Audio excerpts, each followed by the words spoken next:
My platoon. The platoon was a point for the attack. And we're going to go across the swamp and up the hill, and we're supposed to take a road, a paved road that was at the top of that hill. And the reconnaissance said that there were only a few Germans holding that road. So we had orders to cross the swamp, take the road, these 6 men to guard the road, and the rest go forward to the main line of resistance, the enemy's main line of resistance. George, let me interrupt for a minute. What's the weather like here? Cold? No. It was July. In July. July it was warm. Warm weather over there. Right. No. Of course, just usually you need something like that, I suppose. And when we got there, and finally the attack started, there was an artillery barrage that lasted 15 minutes in front of us. And it went, supposedly a rolling artillery barrage. It went from in front of us up the swamp and up the road, and we started across the swamp. The platoon sergeant came with us to help us get across the road, and as we crossed, we could see a small tank going back and forth behind us. And as we started up the road, I was a scout at this time, the second scout. We got up to a place where the hedgerows were, and half the squad was on one side and the other on the other side. And I was on the right-hand side of the hedge, and I was the squad, the scout. I was up in the front. And here we picked up a sergeant from another platoon. He had gotten lost from his platoon, so he saw us and he joined us, with us. And as we went up this road here, they did knock out, I think it was 2 machine gun nests that we knocked out from up behind, hit with a hand grenade, And as we approached the road, the enemy opened fire. And it was very heavy fire coming from that road. And of course we hit the ground and started shooting back. And the sergeant that we had picked up was wounded. Got hit in the groin and hurt bad. He was lying on the ground. And we were far away when the sergeant, our platoon sergeant, the squad leader, looked over the hedge and waved us to go back to his side of the hedge because it was better there, it had more cover. So we started backing up to go there. And my friend George, backing up, and he got to the sergeant, the wounded sergeant who couldn't move. He grabbed him and dragged him along the ground up to the hedgerow. At the hedgerow, he picked up the sergeant, I think his name was Jordan, picked him up, handed him over the hedge, and saved his life, and he got over, then the rest of us got over the hedge. At that point, the sergeant was the only one that was wounded. Then anyway, we got there and we started going, and the sergeant, the squad leader said, "Come on, we got to go take that road." I said, "We're not going to take that road," I told him, because there's a hell of a lot of Germans up there. They were shooting like hell. That's all right. He says, "We got orders to take it. Let's go." I said, "Okay, we'll be right behind you." And he started up the road, and they opened fire again, very heavy. And of course we had to stop. Then the sergeant and I were looking over the hedge. We could see the Germans going around behind us, around all around the place. And at that point, a bullet came past in front of me and entered the sergeant's chest. The reconnaissance had told them that there would be only about 6 or 7 German soldiers holding the road. That's why they told them they were going to take the road and hold it, leave 6 men, and go on. But anyway, this was going on, the firing and shooting. All of a sudden, I heard George called me. He said, "Hey, he says, Jordan said we should surrender." And I looked back, and all the guys were dead except George and me and the sergeant.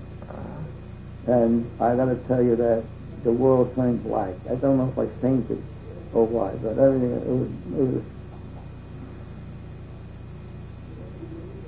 it was very dark, very black. Everything went black. Then I heard George calling me again, and he said, "Break up the rifles and we'll surrender." So we did. Break up the rifles? Yeah, well, Yeah. dismantling, really, They took me and down into a dugout. There was a fairly high-ranking officer, which I think was a colonel. He was sitting there at the doorway, and other officers sitting around. And this young German who spoke English extremely well, and he started asking me questions. And of course, the answer, name, rank, and serial number. So the guy said, "Okay, I'm going to take you out. I'm going to hang you if you don't tell us what we want to know." And I still gave him my name, rank, and serial number. So he pushed me out toward the steps of the dugout, and the colonel stopped me. He said, "Who do you think is going to win the war?" I said, "America, of course." What a kick I got. Oh. I flew up those steps. Whoever kicked me, I don't know who it was. Like a kid was so busy, excuse the language. And then they took me out there, and when they took me out, they took George down, and they put me onto a broken down wheelbarrow, wooden wheelbarrow, and the guy put wires around my neck. I had my hands tied behind me. He put a big wire around my neck and hung it over the limb of a tree. And when he did this, another guy from the dugout came out and talked to him. So he took the wire from around my neck and tied it around my wrists behind me, and he kicked out the wheelbarrow that was hanging there with by my wrist while this was going on. And I said, and actually I was cursing and praying at the same time. It was a tough situation. And we hung there, and we still gave him name, rank, and serial number, George and I. And were your hands behind your back or above your head? no, behind my back, like so. And then they were yanked up? Well, yeah, the weight. I was hanging on him, because the wire, the wire was up on the tree, and then they kicked out the wheelbarrow, and I was just sitting there, maybe a foot or two off the ground, with my arms behind me, and the wire pulling them up like so. And they did cut, the wire did cut in my wrist and made me bleed. And then we're hanging there for a while, and then they brought George out, and they did the same to him. And then they cut us down and said, "Okay, we're going to shoot you." And they took me and George, and they put us up against a hedge, and they brought all of us, I think it was 2 or 3 German soldiers, and one was a fairly young fellow, and he saw my shoes, and he talked to the officer, and they made me take my shoes off and give them to him, and he gave me his broken shoes, German shoes. So, and I was standing there while this was going on. It took more time than it takes. Things were going on, happening. And they were just full of bolts on the rifles. I think they had that kind. But anyway, when this was happening, a pickup truck pulled into the compound. And an officer from the regular army stepped out. And he went, he talked to the other soldiers, the SS officers. And then he came over to look at us. And he looked at me, looked at George, and I had this medal. I think I saved my life.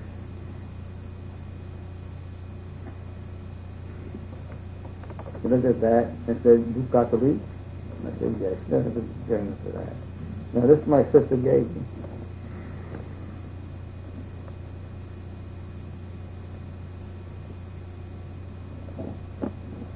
Apparently he was a Catholic German? I guess so.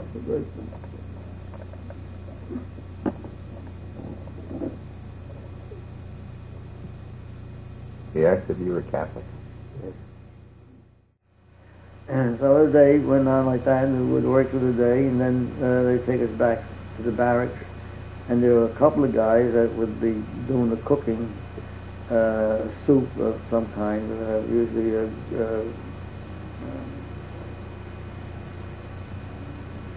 trying to think of his name. I don't know why they forget me now, but I don't know. And I do talk about them.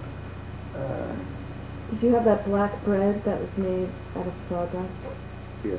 Yeah. We had, they gave us a loaf of bread a week.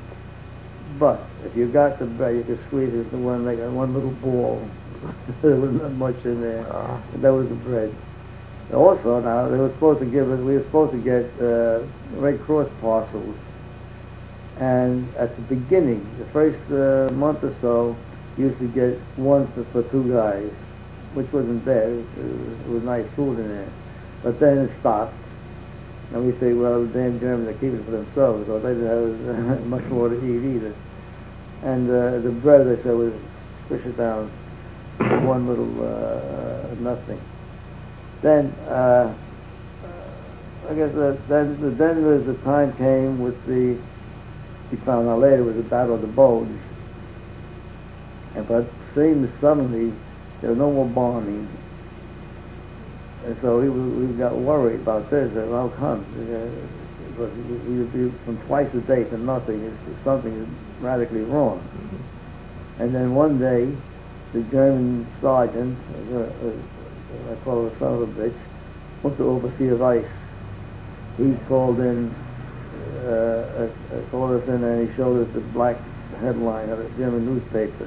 The Allies are being pushed back into the sea. Well, that worried us a little bit.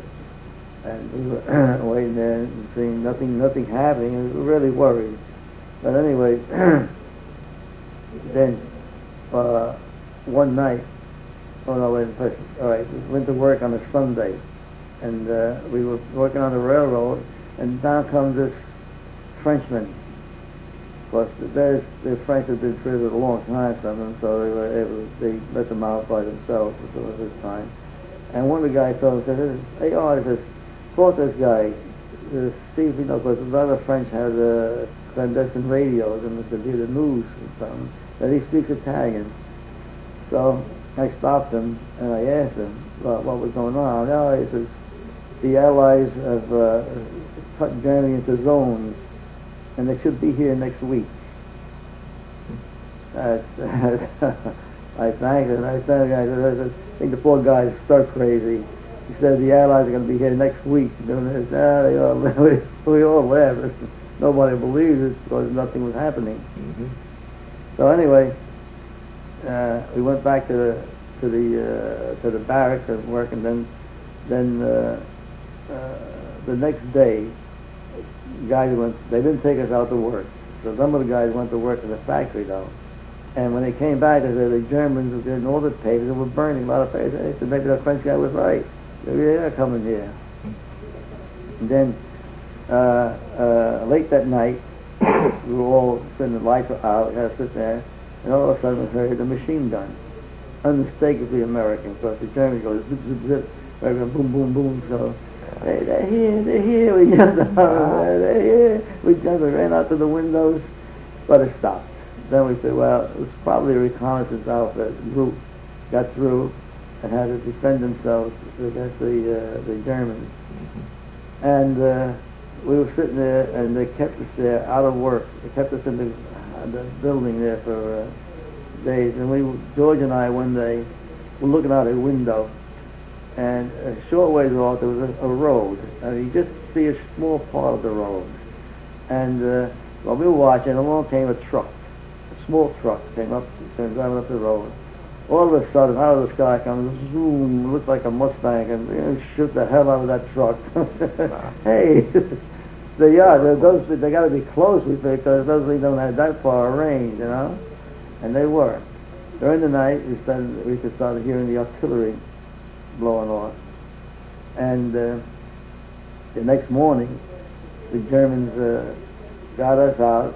Said, take whatever you have and going to get on the road, and we're going to go away. Now they left behind all the other prisoners they had. They left behind the English, the Italians, the Australians, all the English colonial troops. They put it out there. He hated America. This Unteroffizier Weiss.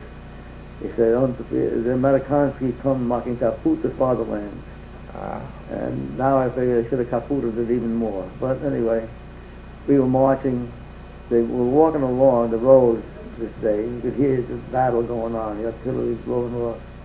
And we came to a spot near the factory, and off on the side of the factory, on the factory land there, you can't see it, they had built a high, no, you can't see that. They had built a high pile of dirt, very high, higher than this building, much higher. And they had dug an air raid shelters into that hole there. And as we were walking along, there's a stand of trees on our left. And all of a sudden, the fighter planes showed up overhead, Americans.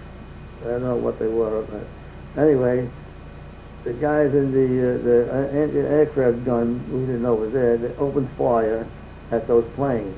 Well, they swept around, and they came down, and then they come down to hit the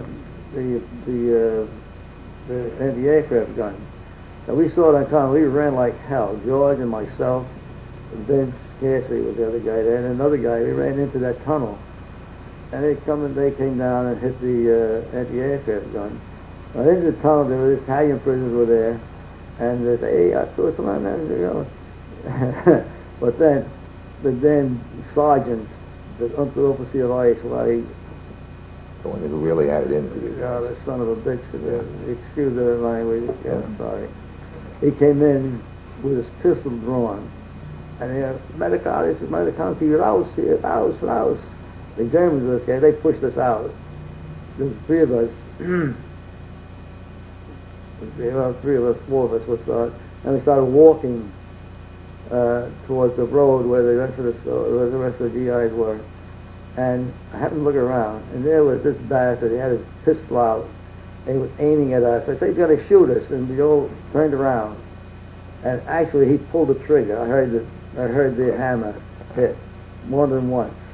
He had a faulty round, fortunately, and we were about to jump him, but the other German guards came running up and kept us safe. His life, it would have killed him, I think, at that time.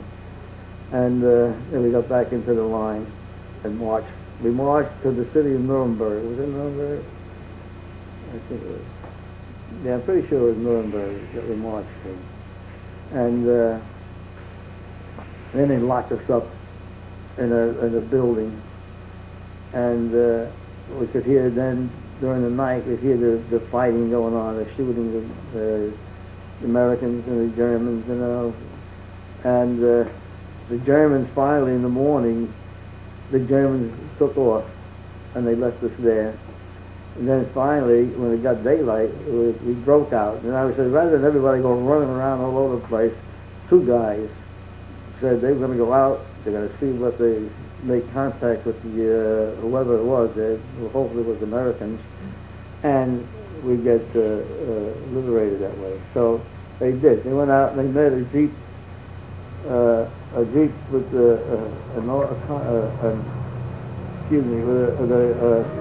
colonel and a couple other soldiers in it. They were American soldiers. They came down to us, and they said, okay, the colonel said, okay, there's a hotel around the corner, the Hotel Europa it was. Go in there, throw everybody out and take over the rooms. Perfect. So we did. Nice. Yes, very good. So we did. We went into the Hotel Europa. He told the manager to give us the keys, and of course he did. And then we went out and picked up, and George and I and Vince, there were four of us. We shared a room. There was that many beds in there. So we got in and shared the room, and we got some good food finally. And of course the American kitchens were set up around here. When we got to Jersey City, the train, I took a bus, and I used to live on Bishop Street at that time. We went there, and I saw my house.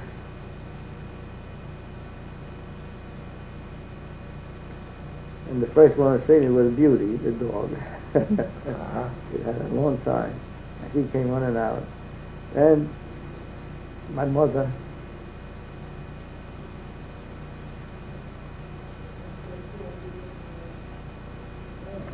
Who else? my sisters, And there were even a couple of cousins there. They were just visiting. They didn't know I was coming home at that particular time. But they were there, and it was a very happy day for us. Okay, these are two telegrams that my mother received.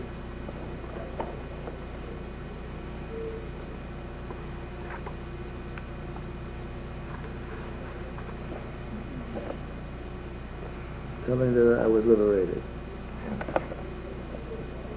Can you get those? See the date up there?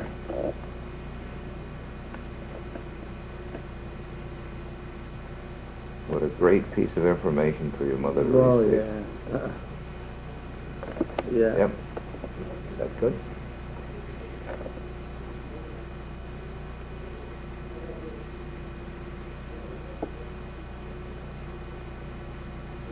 Okay. Yeah.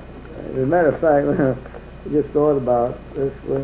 One of the things that we used to say, not say, but do and talk and the only thing is to say, "Dear Mom, come and get your little boy." Ah. Oh.